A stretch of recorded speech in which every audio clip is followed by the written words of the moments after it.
Marcus Perry's heart raced as he stepped onto the alien soil of Arctura, the first human to do so. The diplomatic mission to establish contact with the herbivorous Arcturians had brought him light years from Earth, but nothing could have prepared him for the palpable tension that filled the air. The Arcturian Welcoming Committee stood at a distance, their large, luminous eyes fixed on the human delegation with a mixture of curiosity and unmistakable fear. Marcus, a seasoned astronaut and biologist, had encountered his fair share of extraterrestrial life forms, but the Arcturians' reaction to their presence was unprecedented. As the formal introduction ceremony began, Marcus scanned the crowd of aliens. Their slender, plant-like bodies swayed gently in the breeze, and their skin seemed to shimmer with a faint bioluminescence. Among them, a female Arcturian caught his eye. She stood apart from the others, her posture rigid with what Marcus could only interpret as anxiety. The human ambassador stepped forward, extending a hand in the traditional Earth greeting. The Arcturian leaders recoiled, their frond-like appendages trembling. It was then that Marcus understood the gravity of their situation. As the only carnivorous species present, the humans represented an instinctual threat to the peaceful herbivores. Determined to bridge the gap, Marcus approached the female Arcturian he had noticed earlier. "Hello," he said softly, offering his hand. "I'm Marcus Perry." The reaction was instantaneous and alarming. The Arcturian, whom he would later learn was named Volar, jerked backward, her eyes wide with terror. A collective gasp rippled through the assembled aliens, and the diplomatic atmosphere shattered like fragile glass. The Arcturian Council quickly intervened, explaining their society's strict social distancing norms and deep-rooted fear of physical contact, especially with carnivorous species. Marcus listened intently, his mind racing to find a solution to salvage the mission. "I volunteer to work closely with one of your diplomats," Marcus announced, surprising both his fellow humans and the Arcturians. "Let me demonstrate that humans pose no threat to your people."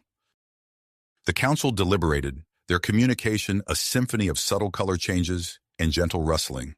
Finally, they agreed, assigning Volar as Marcus's guide and liaison. The female Arcturian's protests were evident in the rapid flickering of her bioluminescent patches, but she acquiesced to the council's decision.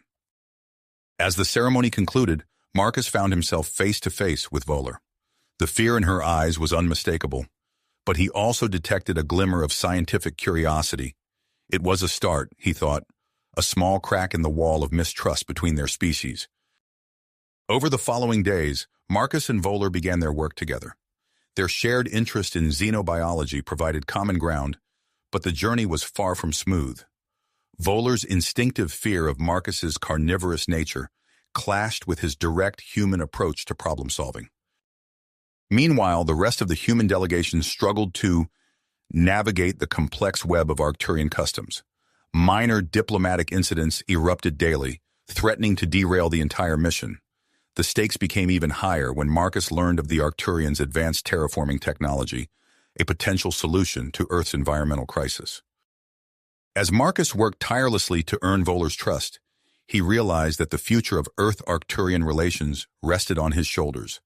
The biological and cultural barriers between their species loomed large, but he was determined to overcome them.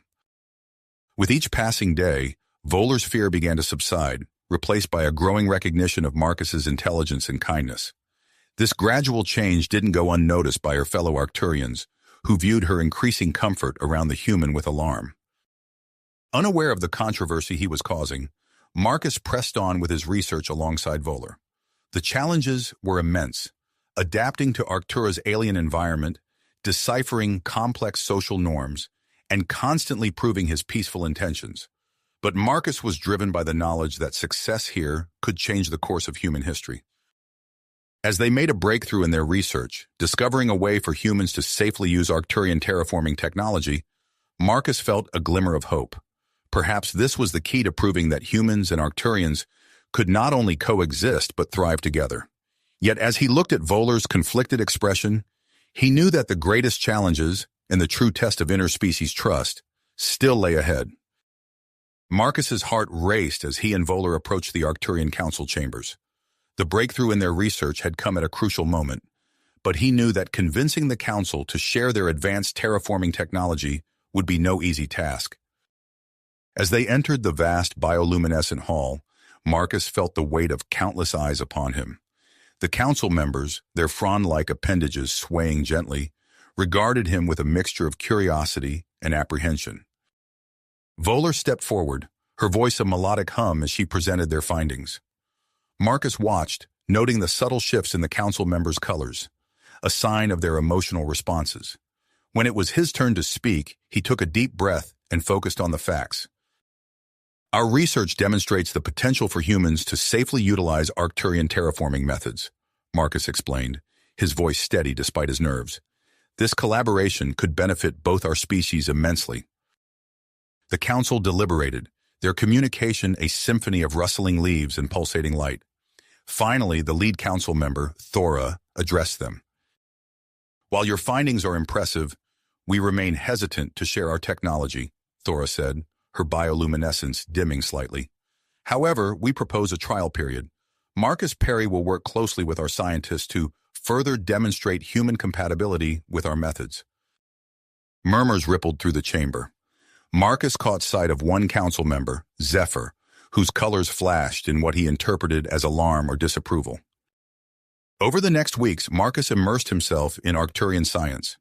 He spent long hours in their laboratories, marveling at the intricate dance between technology and nature.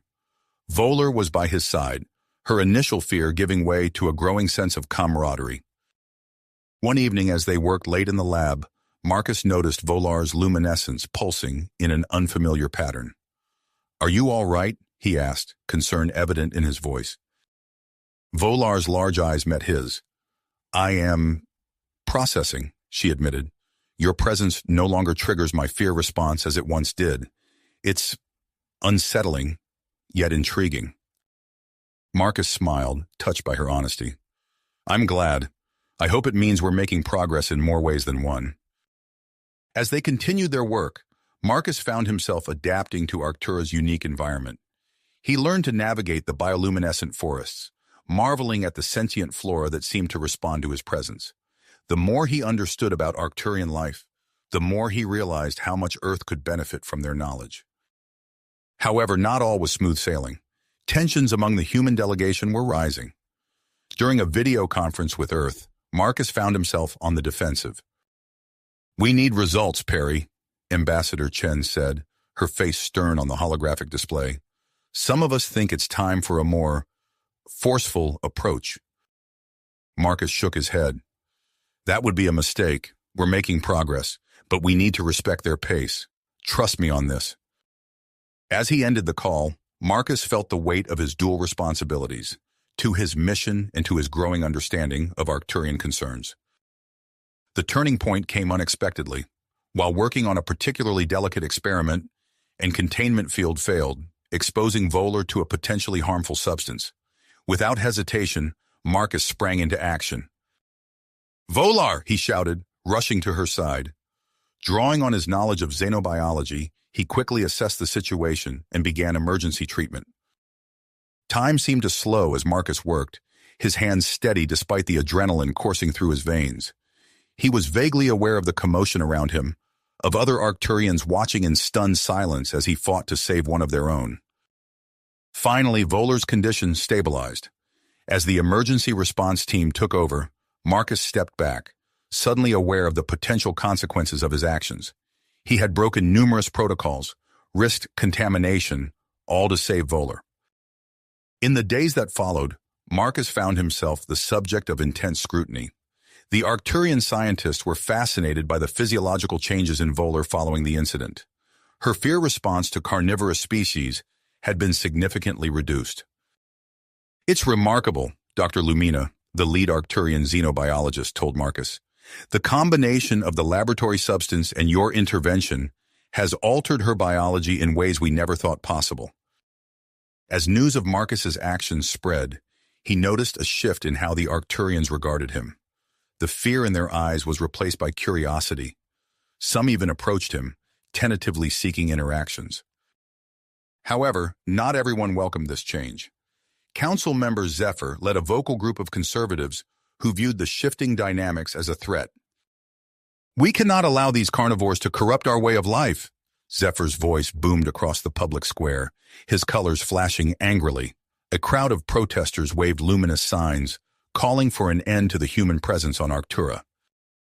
Amidst this turmoil, Marcus found solace in his deepening relationship with Voller. Their conversations stretched long into the night, covering everything from the intricacies of their respective biologies to the hopes and fears of their species.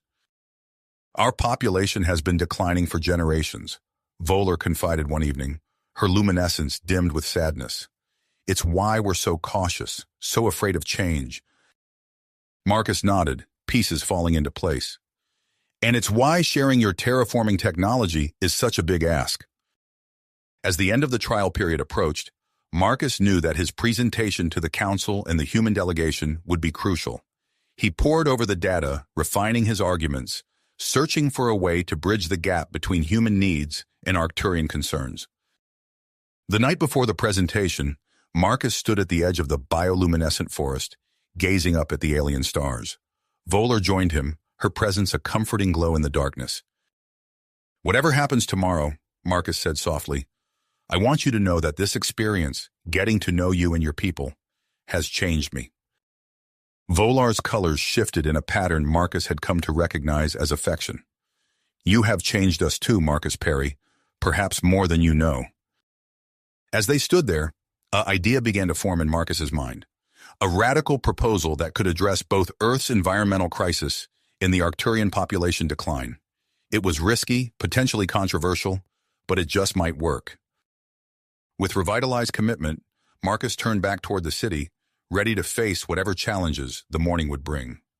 The fate of two worlds hung in the balance, and he was determined to find a solution that would benefit them both. As the first rays of Arctura's twin suns pierced the horizon, Marcus stood before the assembled council and human delegation, his heart pounding. The past weeks had been a whirlwind of preparation, and now everything hinged on this moment. "Esteemed council members, honored delegates," Marcus began, his voice steady despite his nerves.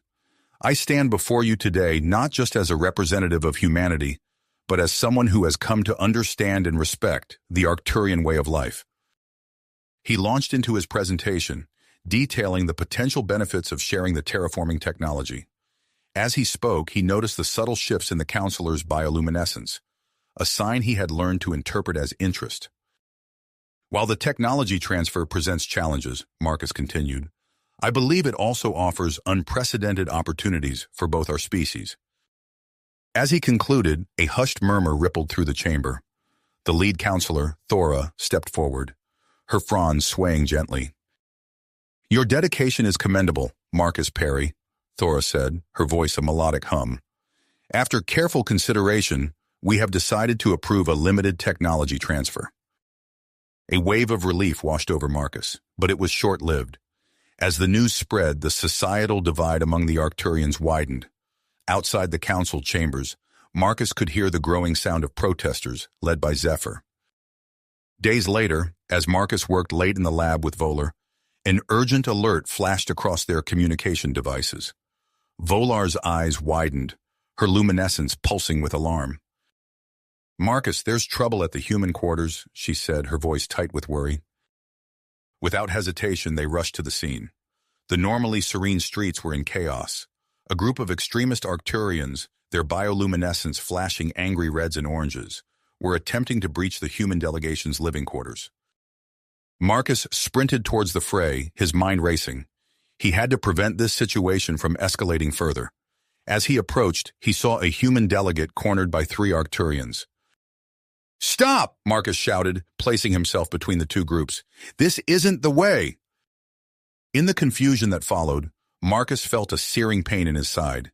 He looked down to see a deep gash where an Arcturian's sharp appendage had caught him. Despite the pain, he stood his ground, speaking calmly to both sides, urging them to stand down. The incident was over almost as quickly as it had begun. As medical teams arrived, Marcus noticed the glow of recording devices. His actions had been broadcast across Arcturian media networks. In the days that followed, Marcus found himself confined to a recovery pod in the medical facility. Voller rarely left his side, her presence a comforting glow in the sterile room. "The public opinion is shifting," Volar said one evening, her voice soft. "Many Arcturians are seeing humans in a new light because of your actions." As Marcus healed, he and Voller worked tirelessly on a new proposal. The situation on Earth was growing dire, and they needed a solution that would satisfy both species. "A joint mission," Marcus explained to the assembled council and human delegation weeks later. "To a nearby uninhabited planet. We can test the terraforming technology there, away from both our worlds." The proposal sparked intense debate. Marcus watched as counselors argued, their colors flashing in complex patterns. The human delegates were equally divided, their voices rising in disagreement. As the debate reached a fever pitch, Marcus felt a sudden shift in the room's energy. Voller, who had been quietly observing, suddenly stepped forward. Her luminescence was pulsing in an unfamiliar pattern. "Esteemed council, honored delegates," Voller began, her voice trembling slightly. "There is something you must know." The room fell silent as Voller explained the unexpected changes in her physiology. Marcus watched in amazement as she described the production of mating pheromones, something that should have been impossible given their different species. The silence that followed was deafening. Then, as if a dam had broken, the room erupted in a cacophony of voices and flashing colors. Arcturian scientists rushed forward, their appendages waving in excitement and confusion. In the midst of the chaos, Marcus locked eyes with Voller. In that moment, despite the uncertainty swirling around them, he felt a profound connection to this alien being who had become so much more than a colleague. As the implications of their announcement sank in, the mood in the chamber shifted. The Arcturian Council huddled together, their colors pulsing rapidly as they communicated. The human delegation broke into heated discussions, casting furtive glances at Marcus and Voller. Finally, after what seemed like hours, Thora stepped forward. "In light of these unprecedented developments," she announced, her voice carrying a note of awe, "we have decided to approve the joint mission to the uninhabited planet." The following weeks were a blur of preparation. As news of the mission and the potential interspecies pregnancy spread, Marcus and Voller found themselves at the center of a media storm. Everywhere they went, they were met with a mixture of fascination, hope, and in some cases, hostility. Despite the challenges, the joint human Arcturian team came together. Scientists, engineers, and medical professionals from both species worked side by side, united in their goal to unravel the mysteries before them. As the day of departure arrived, Marcus stood at the foot of the spacecraft that would carry them to the unknown. Voller stood beside him, her luminescence a steady, calming presence. "Are you ready?" Marcus asked, his voice barely above a whisper. Voller's colors shifted in a pattern he had come to recognize as affirmation. "Together," she replied. As they boarded the ship, Marcus couldn't help but feel the weight of history on his shoulders. Whatever lay ahead, he knew that the future of both their species would never be the same. The ship's engines roared to life, drowning out the sound of the crowds gathered to witness their departure. As they lifted off, leaving the familiar landscapes of Arctura behind, Marcus gazed out at the stars. Somewhere out there was a planet waiting to be transformed, and perhaps a new future waiting to be born. Born. As the ship pierced through the atmosphere of New Horizon, Marcus felt a mix of anticipation and trepidation. The planet's surface came into view, a vast, barren landscape waiting to be transformed. The spacecraft touched down on a flat expanse of reddish soil. As the airlock hissed open, Marcus took Voller's hand, her bioluminescence pulsing with excitement. They stepped out together, the first of their kind to set foot on this alien world. "It's beautiful," Voller whispered, her eyes scanning the horizon. Marcus nodded, taking in the twin suns hanging low in the lavender sky. "And soon, it'll be teeming with life." The joint human Arcturian team wasted no time establishing their base camp. Prefabricated structures rose from the barren ground, a testament to the efficiency of both species working in tandem. Within days, a small city had sprung up, complete with living quarters, laboratories, and a medical facility. Dr. Elias Bennett, the lead human xenobiologist, approached Marcus and Voller as they oversaw the final touches to the main research complex. "I'd like to begin our examinations as soon as possible," he said, his eyes darting to Volar's swollen abdomen. "We're in uncharted territory here." Volar's colors shifted to a pattern of agreement. "Of course, Doctor. We're as eager as you are to understand what's happening." The daily examinations became a ritual. Volar lay on a specially designed biobed, her luminescence dimmed to allow the scanning equipment to function properly. Dr. Bennett worked alongside Dr. Lyra, the Arcturian medical expert, their disparate anatomies moving in a synchronized dance of scientific inquiry. "Fascinating," Dr. Lyra hummed, her appendages waving in excitement. "The fetus is developing at an accelerated rate. Its genetic structure is unlike anything I've ever seen." As the days turned into weeks, the team's attention split between the groundbreaking pregnancy and the monumental task of terraforming. Human engineers collaborated with Arcturian specialists, combining their knowledge to bring life to the dead world. Marcus stood at the edge of the test site, watching as the first terraforming devices were activated. A hum filled the air, and before his eyes, the barren soil began to change. Microscopic organisms multiplied rapidly, breaking down the alien minerals and preparing the ground for more complex life. "It's working," he breathed, a smile spreading across his face. But the triumph was short-lived. As the terraforming process intensified, the ground beneath their feet began to tremble. Alarms blared across the compound, and Marcus rushed back to the control center.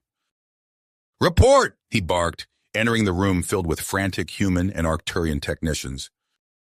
A young Arcturian, his colors flashing with distress, responded, "The terraforming is triggering geological instabilities. We're detecting increased seismic activity and volcanic eruptions in sectors 5 through 8. Marcus's mind raced. This complication could jeopardize the entire mission. He turned to the assembled team. "I need solutions, people. How do we stabilize the planet's crust while continuing the terraforming process?" The room erupted into a cacophony of voices and flashing colors. Human engineers argued for a more aggressive approach, while Arcturian scientists advocated for a slower, more cautious method. "Enough," Marcus shouted, silencing the room. "We need to work together. Our differences are our strength. Let's find a way to combine our approaches." Over the next few days, tensions ran high as the team worked around the clock to solve the geological crisis. Cultural misunderstandings led to heated arguments, and Marcus found himself constantly mediating between the two species. Meanwhile, Volar's pregnancy progressed at an alarming rate. Her body underwent rapid changes, her bioluminescence fluctuating wildly as she struggled to adapt to the hybrid life growing within her. "I've never seen anything like this," Dr. Bennett muttered, reviewing the latest scans. "Her body is literally rewriting its own genetic code to accommodate the fetus." Dr. Lyra nodded, her fronds swaying with concern. "We must prepare for any eventuality. This birth could happen much sooner than we anticipated." As if in response to the doctor's worries, a breakthrough occurred in the terraforming efforts. A young human geologist, working late into the night with an Arcturian botanist, stumbled upon a solution. "If we introduce these modified Arcturian microorganisms," the geologist explained, pointing to a complex diagram, "they can help stabilize the planet's crust while accelerating the terraforming process." The discovery reinvigorated the team. Human and Arcturian scientists worked side by side, their previous conflicts forgotten in the excitement of their shared accomplishment. As the days passed, New Horizon began to transform. Patches of alien vegetation sprouted from the once barren soil, and the violent geological disturbances gradually subsided. Marcus stood with Volar at the entrance of their living quarters, watching as a flock of genetically engineered birds took flight for the first time, their iridescent wings catching the light of the setting suns. "We did it," he said softly, squeezing Volar's hand. She turned to him, her colors shifting in a pattern of love and apprehension. "Yes, but our greatest challenge is yet to come." As if on cue, Volar doubled over, her luminescence flaring brightly. "Marcus," she gasped, "I think it's time." The base erupted into action. Medical teams rushed Volar to the newly constructed birthing facility, designed to handle any complications that might arise from the unprecedented delivery. As Marcus followed, his heart pounding, an alarm blared through the compound. He looked up to see a small Arcturian ship breaking through the atmosphere, descending rapidly towards the base. A voice crackled over the communication system. "This is Counselor Zephyr. I demand to speak with Marcus Perry and Voller immediately. I have urgent information that will impact the future of both our species." Marcus froze, torn between the impending birth of his child and the unexpected arrival of the conservative Arcturian leader. The success of the mission, the delicate balance of interspecies relations, and the fate of two worlds hung in the balance. As alarms continued to blare and medical staff rushed past him, Marcus knew he had to make a decision. The future of both humans and Arcturians would be forever changed by what happened next on this distant, newly awakening world.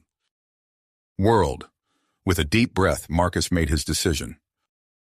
"Grant Counselor Zephyr access to the base," he commanded, his voice steady despite the chaos around him. "But maintain high security protocols." As the Arcturian ship touched down, Marcus rushed to the medical facility, his heart pounding in sync with the alarms blaring throughout the compound. He burst into the room just as Dr. Bennett and Dr. Lyra were preparing Voller for the delivery. "Marcus," Voller gasped, her bioluminescence flickering erratically. "Something's wrong. The baby—" Before she could finish, another tremor shook the building. Equipment rattled, and the lights flickered ominously. "Status report," Marcus barked into his communicator. Dr. Sarah Connor's voice crackled through, strained with effort. "The terraforming process is destabilizing faster than we anticipated. We're working on it, but—" Her words were cut off by a deafening rumble. Marcus steadied himself against the wall, watching as Voller writhed in pain on the biobed. "Do what you can, Connor," he ordered. "We need that planet stable yesterday." The door hissed open, and Counselor Zephyr entered, his luminescence pulsing with urgency. "Marcus Perry, we have a grave situation." Marcus turned, his lips pursed. "Counselor, with all due respect, we're in the middle of—" "A faction of extremist Arcturians is en route to sabotage your mission," Zephyr interrupted, his colors flashing in patterns of distress. "They intend to destroy the terraforming project and eliminate the child." The room fell silent, save for Voller's labored breathing. Marcus felt the weight of responsibility crushing down on him. He glanced at Voller, then back to Zephyr. "How long do we have?" "Hours at most," Zephyr replied. Marcus's mind raced. He had to protect the base, ensure the safe delivery of his child, and somehow keep the terraforming project on track. It was an impossible task, but failure wasn't an option. "Dr. Bennett, Dr. Lyra," he said, turning to the medical team. "You focus on Voller and the baby. I'll handle the rest." As if on cue, his communicator buzzed. "Marcus," a familiar voice came through. "This is Control. We have an urgent message from Earth." Marcus stepped out into the hallway, his stomach knotting with dread. "Go ahead, Control." "The environmental crisis has reached critical levels. New Horizon is our last hope. If this mission fails—" The unspoken consequences hung in the air. Marcus closed his eyes, feeling the weight of two worlds on his shoulders. "Understood, Control. We won't fail." Returning to the delivery room, Marcus found Zephyr deep in conversation with Dr. Bennett and Dr. Lyra. The Arcturian counselor's colors pulsed with concern as he examined the medical readouts. "Your military experience could be invaluable, Counselor," Marcus said, approaching the group. "Will you help us coordinate our defenses?" Zephyr's luminescence shifted to a pattern of affirmation. "Of course, we must stand united against this threat." As they left the medical facility, another violent tremor shook the base. Cracks appeared in the walls and dust rained down from the ceiling. They quickened their pace to the command center. Inside, a flurry of activity greeted them. Human and Arcturian personnel worked side by side, their previous differences forgotten in the face of impending danger. Marcus took his place at the central console, Zephyr at his side. "Report," Marcus commanded. A young Arcturian technician responded, her colors flashing anxiously. "We've detected an unidentified ship entering the atmosphere. It's not responding to hails." Marcus exchanged a grim look with Zephyr. "That's them. Sound the alarm. I want all non-essential personnel in secure shelters immediately." As the base's warning sirens wailed, Marcus organized the defense teams. Human security forces armed themselves with plasma rifles, while Arcturian defenders prepared their bioenergy weapons. Zephyr provided crucial insights into Arcturian battle tactics, helping to position their limited forces for maximum effectiveness. Hours passed in a blur of activity. The extremist ship drew ever closer, its intent clear. Meanwhile, the planet continued to shake, each tremor more violent than the last. In the medical facility, Voeller's labor intensified. Dr. Bennett and Dr. Lyra worked tirelessly, their disparate anatomies moving in perfect synchronization as they battled to bring a new life into the world. The fetus's vital signs are erratic, Dr. Lyra reported, her appendages waving in concern. Its genetic structure is unlike anything we've seen before. Dr. Bennett nodded grimly. We're in uncharted territory here. We'll have to improvise. As night fell on New Horizon, Marcus stood at the command center window, watching the twin suns dip below the horizon. The once barren landscape now showed signs of life, patches of alien vegetation glowing faintly in the twilight. It was a beautiful sight, but one that might soon be reduced to ashes. His communicator crackled to life. Marcus, Dr. Bennett's voice came through, tense but controlled. You need to get down here. It's time. Marcus hesitated, torn between his duties as expedition leader and his desire to be with Voeller. The decision was made for him as alarms blared once more. Sir, a human technician called out, the extremist ship has breached our outer defenses. They're demanding we surrender you, Voeller, and the child. Marcus's blood ran cold. He looked at Zephyr, who nodded in understanding. Go, the Arcturian counselor said. I'll coordinate the defense. Your place is with Voeller. As Marcus raced towards the medical facility, the base shuddered under the first volley of enemy fire. He could hear the sound of weapons discharging, human and Arcturian voices shouting in unison as they fought to protect their shared future. He burst into the delivery room just as Voeller let out a cry of pain, her bioluminescence flaring brightly. Dr. Bennett and Dr. Lyra worked feverishly, their faces masks of concentration. Marcus, Voeller gasped, reaching for him. He took her hand, marveling at the strength in her grip. I'm here, he said, his voice thick with emotion. I'm right here. Another explosion rocked the base, closer this time. The lights flickered ominously. We're running out of time, Dr. Bennett muttered, his hands steady despite the chaos around them. As if in response to the doctor's words, Voeller's body tensed, her colors pulsing. Rapidly, a strange, keening cry filled the room, not quite human, not quite Arcturian. And then, in a moment that seemed to stretch into eternity, a new life entered the world. The child's first cry was lost in the sound of another explosion, but to Marcus, it was the only thing he could hear. Dr. Lyra cradled the infant, her appendages moving with incredible gentleness. It's extraordinary, she breathed, her colors shifting in patterns of awe and excitement. The baby was unlike anything Marcus had ever seen.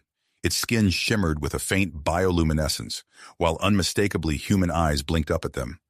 It was a perfect blend of both species, a living bridge between two worlds. As Marcus gazed at his child, his communicator buzzed urgently. Marcus! It was Dr. Connor, her voice tight with excitement. The hybrid DNA, it's not just viable, it's adaptive. This could be the key to solving both crises. Before Marcus could respond, the door burst open. Zephyr stood there, his colors flashing in alarm. They've breached the inner defenses, he reported. We need to move. Now. Marcus looked from his newborn child to Voeller, then to the doctors. The fate of two species hung in the balance, and time was running out.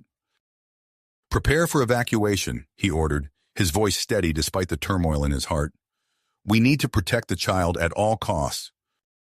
As they rushed to gather essential equipment and data, the sounds of battle grew ever closer. Marcus knew that the next few minutes would determine the future of not just New Horizon, but of humanity and the Arcturians as well. With his child in his arms and Voeller supported by the doctors, Marcus led the way out of the medical facility. The corridors were filled with smoke and the acrid smell of weapons fire.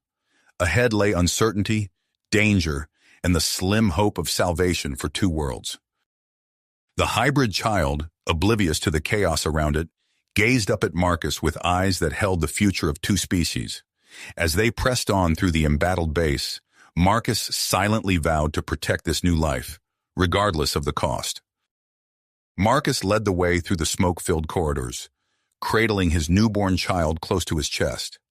Voller leaned heavily on Dr. Bennett and Dr. Lyra as they navigated the chaos of the embattled base.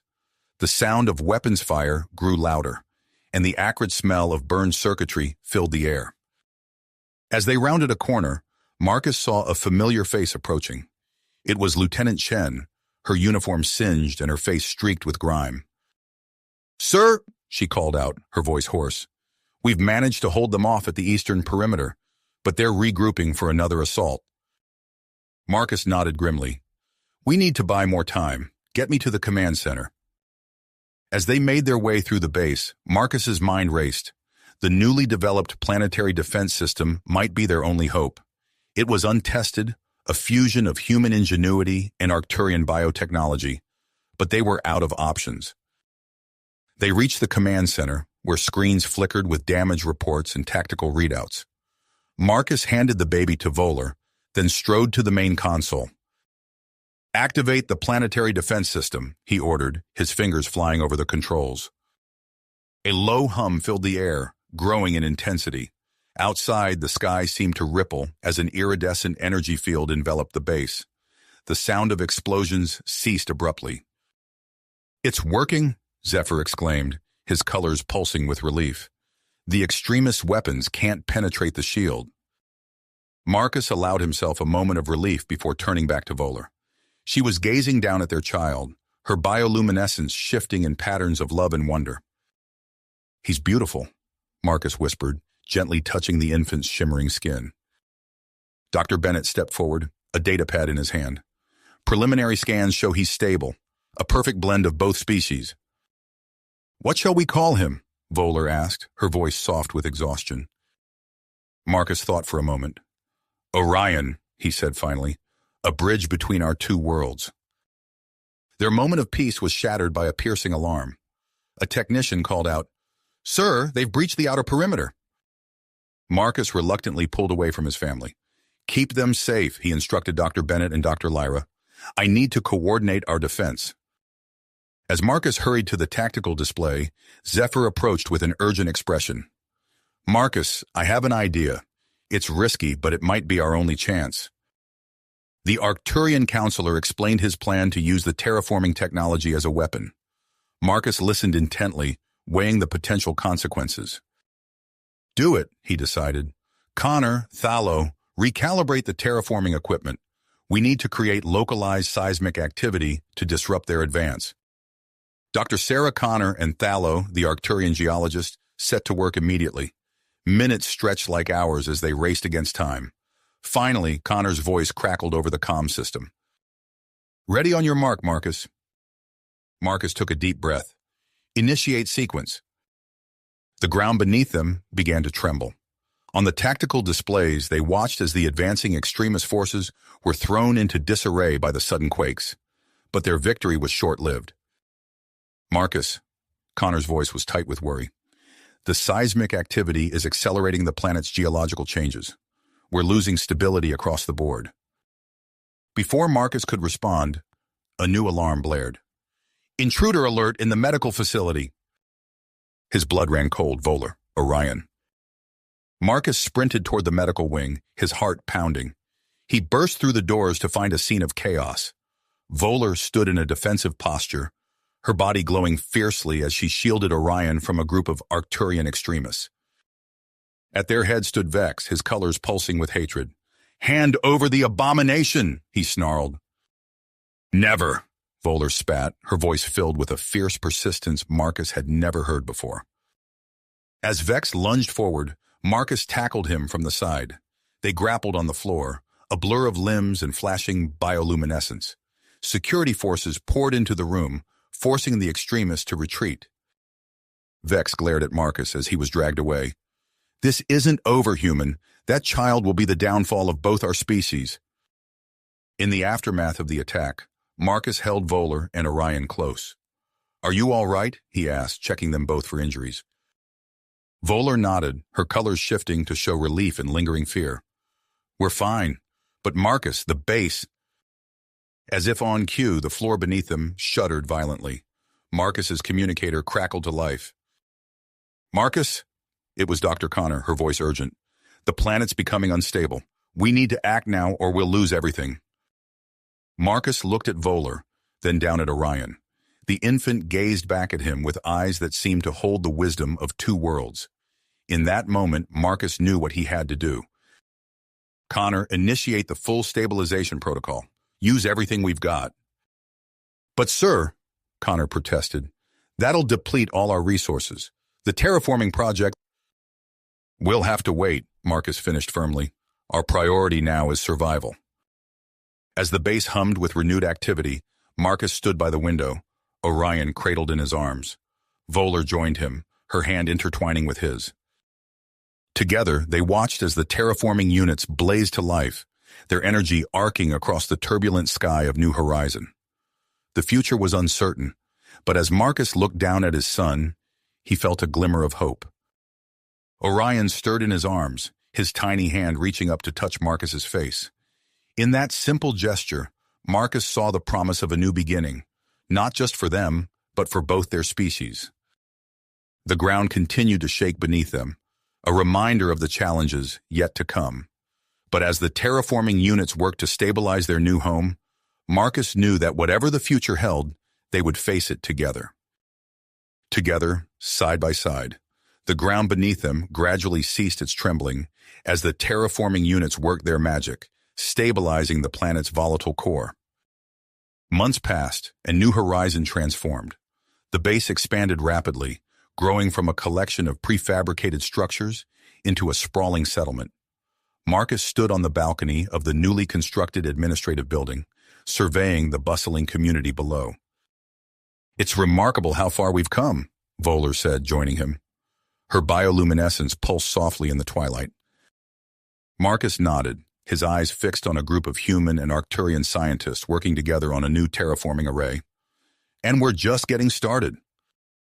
Inside, Orion lay in a specially designed crib, cooing softly.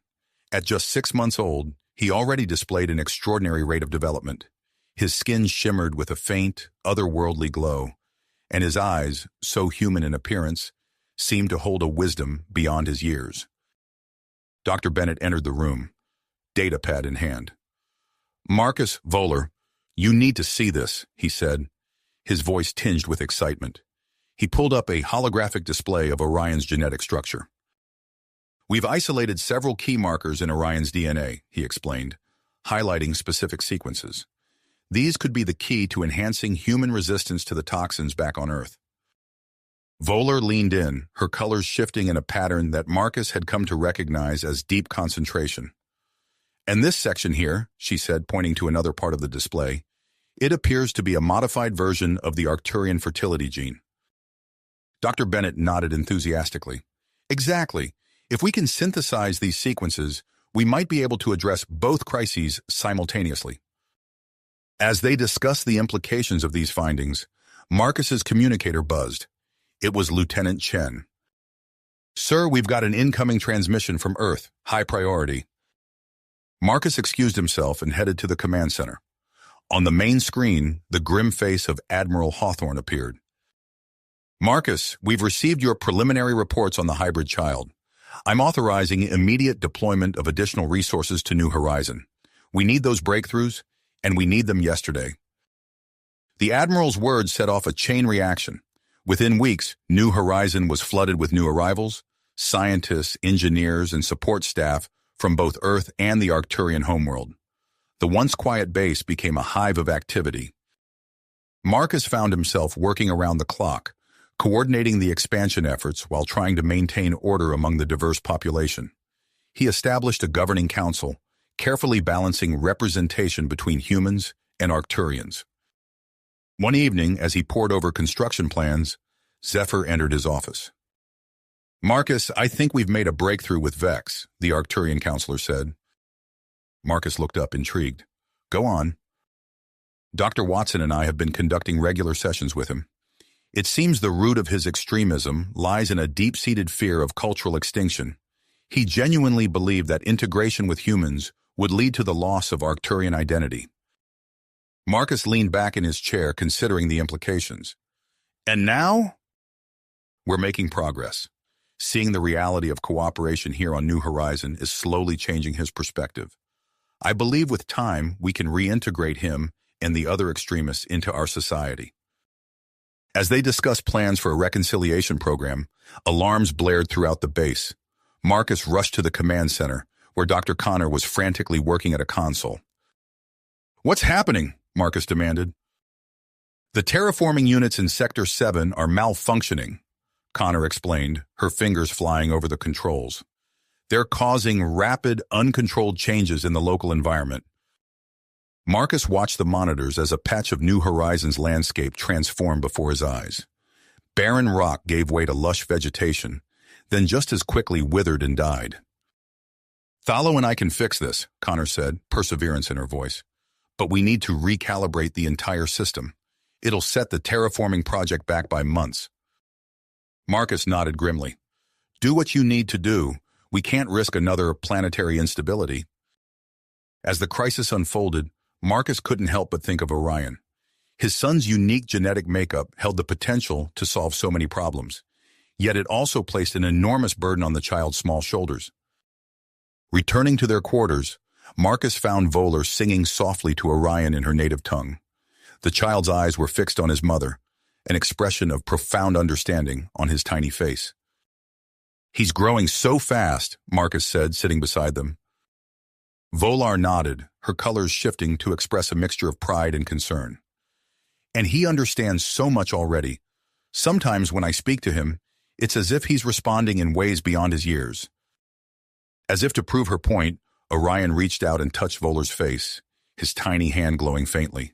To Marcus's amazement, Volar's bioluminescence synchronized with their son's for a brief moment. "Did you see that?" Volar gasped. Before Marcus could respond, his communicator chimed. It was Zephyr. "Marcus, we have a situation. A ship has just entered orbit. It's not from Earth or the Arcturian homeworld." Marcus's heart raced as he exchanged a look with Voller. New Horizons stood on the brink of yet another monumental change, and as he gazed at his extraordinary son, Marcus knew that the future of not just two, but potentially many worlds rested in their hands. The mysterious ship's arrival marked a turning point in their fledgling colony's history. Before Marcus could fully process the implications, his communicator chimed again. This time, it was Admiral Hawthorne. "Marcus, we've received your data on Orion's genetic markers. It's extraordinary. We need to implement these findings immediately. Earth's situation has become critical."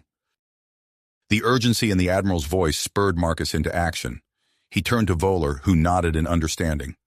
They had prepared for this moment, knowing that their son's unique biology might hold the key to saving both their worlds. "Assemble the team," Marcus instructed Zephyr. "We need our best minds on this, human and Arcturian alike." Within hours, the New Horizon Research Facility was abuzz with activity. Dr. Bennett and Dr. Lyra led a diverse group of scientists, their combined expertise focused on a single goal, synthesizing a treatment based on Orion's genetic makeup. Marcus watched through the observation window as Dr. Bennett carefully extracted a sample from Orion. The child, now more aware of his surroundings, remained calm, his eyes reflecting an wisdom beyond his years. "How long until we have a viable treatment?" Marcus asked, his voice tight with anticipation.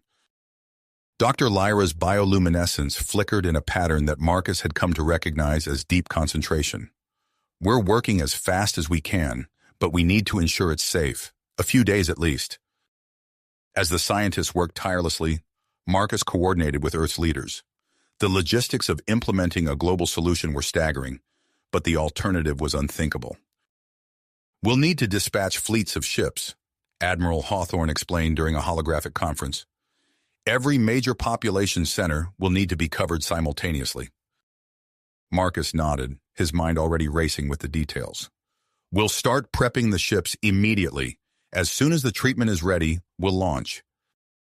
Days blurred into nights as the entire colony mobilized. Factories that had been producing terraforming equipment now churned out specialized distribution devices. Training simulations ran around the clock, preparing crews for the massive undertaking ahead. Amidst the frenetic activity, Voller approached Marcus with a troubled expression. "I've received word from the Arcturian homeworld," she said, her colors shifting in a way that conveyed deep concern. "Our population decline has reached a critical point." Marcus felt the weight of responsibility settle even more heavily on his shoulders. They weren't just fighting for one world, but two. Voller's eyes gleamed with sudden inspiration. "What if we modified the treatment? Our biology is different, but perhaps we could adapt it to boost Arcturian fertility." The idea was risky, but the potential rewards were too great to ignore. Marcus called an emergency meeting with the research team, and soon a parallel project was underway. As Earth's atmosphere began to show the first signs of improvement, tensions on New Horizon reached a breaking point. A group of human extremists, fueled by fear and misinformation, attempted to sabotage the Arcturian fertility treatments. Marcus led a security team to confront the saboteurs, his heart pounding as they approached the research facility. The extremists had barricaded themselves inside, threatening to destroy months of work. "This ends now," Marcus called out, his voice firm. "We're all in this together. There's no us versus them anymore." For a tense moment, it seemed the standoff would escalate into violence. Then, to everyone's surprise, Orion appeared. The child walked calmly between the two groups, his presence somehow soothing the heightened emotions. As Orion reached out, touching the hand of the lead extremist, a look of understanding passed between them. The man's shoulders slumped, and he lowered his weapon. I didn't understand," he whispered, looking at Orion with a mix of awe and shame. The crisis averted, Marcus marveled at his son's ability to bridge the gap between species and ideologies. It was a power they were only beginning to comprehend. Months passed, and reports from Earth grew increasingly positive. The human population's health improved dramatically, while on the Arcturian homeworld, birth rates began to climb. But with success came new challenges. Some humans and Arcturians who had received the treatments started developing hybrid characteristics. A worker at the terraforming plant discovered he could communicate with the Arcturian plants without speaking. A group of Arcturian miners found they could withstand the toxic atmosphere of a gas giant they were surveying. As word spread of these changes, Marcus and Voller found themselves at the center of a galactic debate. The future of both species hung in the balance, with some embracing the changes and others fearing the loss of their unique identities. In the midst of this turmoil, a message arrived from the Centauri Confederation. Impressed by the success of the human-Arcturian cooperation, they extended an invitation for both species to join their alliance. Marcus stood on the balcony of the administrative building, watching as ships from Earth, the Arcturian homeworld, and various Centauri planets descended from the sky. New Horizon, once a barren outpost, had become the focal point of a new era in interstellar relations. Voller joined him, Orion between them and their newborn daughter, cradled in her arms. The child, with her shimmering skin and bright, inquisitive eyes, was living proof of how far they had come. "It's time," Voller said softly, her colors pulsing with a mix of excitement and apprehension. Marcus nodded, taking a deep breath. They made their way to the newly constructed assembly hall, where representatives from Earth, the Arcturian homeworld, and the Centauri Confederation waited. The decisions made here would shape the future of not just two species, but potentially the entire galaxy. As they entered the hall, all eyes turned to them. Marcus felt the weight of the moment, but also a profound sense of hope. Whatever challenges lay ahead, they would face them together, as one united people. The assembly fell silent as Orion stepped forward, his young face serene but filled with purpose. As he began to speak, his unique abilities allowing him to convey the thoughts and feelings of both humans and Arcturians simultaneously, Marcus knew that they stood on the brink of a new chapter in galactic history. You have reached the end of the story. If you enjoyed this story and want to support us, please leave a like and subscribe to our channel, and for every comment that says 88, I will heart every single one of them. Thank you for your time.